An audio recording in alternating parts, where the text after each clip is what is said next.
kita semua. Perkenalkan, nama saya Ria Rohana Simanullang dengan NIM 210405022, Program Studi Pendidikan Geografi, Fakultas Keguruan dan Ilmu Pendidikan Universitas Samudra. Di sini saya akan menjelaskan tentang kurikulum Merdeka Belajar. Apa sih itu kurikulum Merdeka Belajar? Kurikulum Merdeka Belajar adalah metode pembelajaran yang mengacu pada pendekatan bakat dan minat. Para pelajar dapat memilih mata pelajaran apa saja yang ingin dipelajari sesuai passion yang dimilikinya. Secara umum, kurikulum Merdeka Belajar merupakan kurikulum pembelajaran yang beragam. Kurikulum Merdeka Belajar dirancang dengan menyesuaikan perkembangan zaman. Tujuan kurikulum Merdeka Belajar adalah mengembangkan potensi yang dimiliki oleh para peserta didik. Di sini saya akan memaparkan 3 masalah dalam penerapan kurikulum.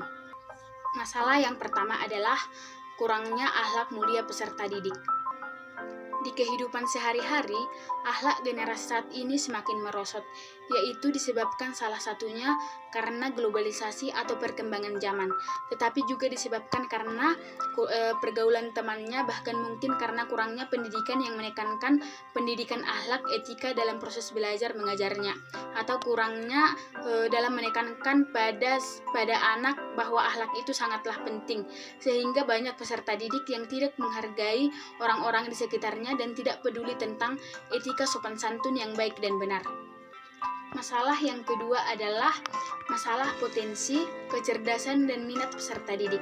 Di lingkungan sekolah, masalah kecerdasan dan minat peserta didik sangatlah penting dan sangatlah perlu dilakukan.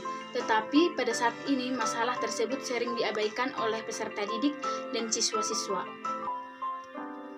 Yang dimana kita ketahui pada saat ini banyak sekali peserta didik yang hanya datang, duduk, diam, atau sering juga disebut dengan 3D atau datang, duduk, diam tersebut ke sekolah tanpa mengasah tentang potensi, kecerdasan, dan minat peserta didik.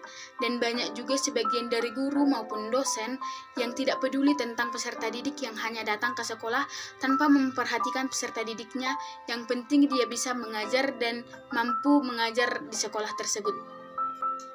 Masalah yang ketiga adalah tuntutan dunia kerja. Pada kurikulum pada saat ini, tentunya dunia kerja itu sangatlah penting dan sangatlah ditekankan karena merupakan hal yang sangat penting bagi peserta didik maupun siswa untuk persiapan diri dalam memasuki dunia kerja. Haruslah dituntut mulai dari sekarang. Contohnya yang pertama yaitu untuk menguji mental peserta didik. Yang kedua yaitu mengenali diri peserta didik. Dan yang ketiga yaitu mengasah kemampuan yang dimiliki peserta didik.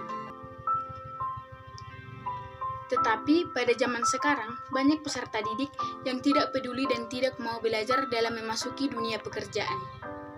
Mereka sering mengabaikan dunia pekerjaan, sehingga pada saat ini banyak sekali peserta didik yang lulus dan banyak yang pengangguran.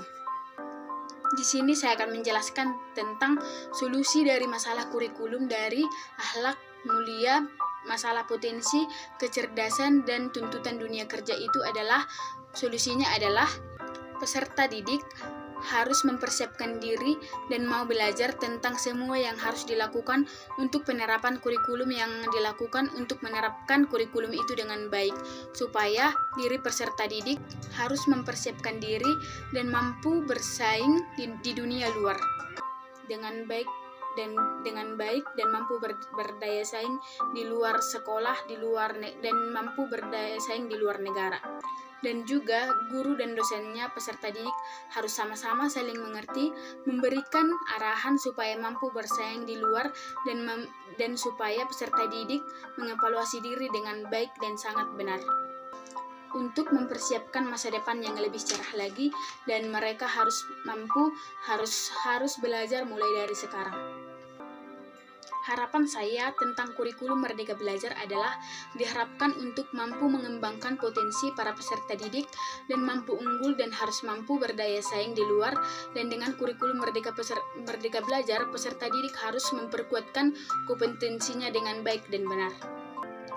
Demikian kiranya yang dapat saya sampaikan tentang kurikulum Merdeka Belajar dan masalahnya dan solusi-solusi yang dapat dilakukan dalam penerapan kurikulum Merdeka Belajar. Kurang lebihnya saya minta maaf jika ada salah kata yang terucap. Semoga bermanfaat untuk kita semua. Di sini saya akan menutupnya dengan sebuah pantun, yaitu tentang burung dara, burung cendrawasih, bisa dicari dulu di Papua. Cukup sekian dan terima kasih. Semoga bermanfaat untuk kita semua. Terima kasih.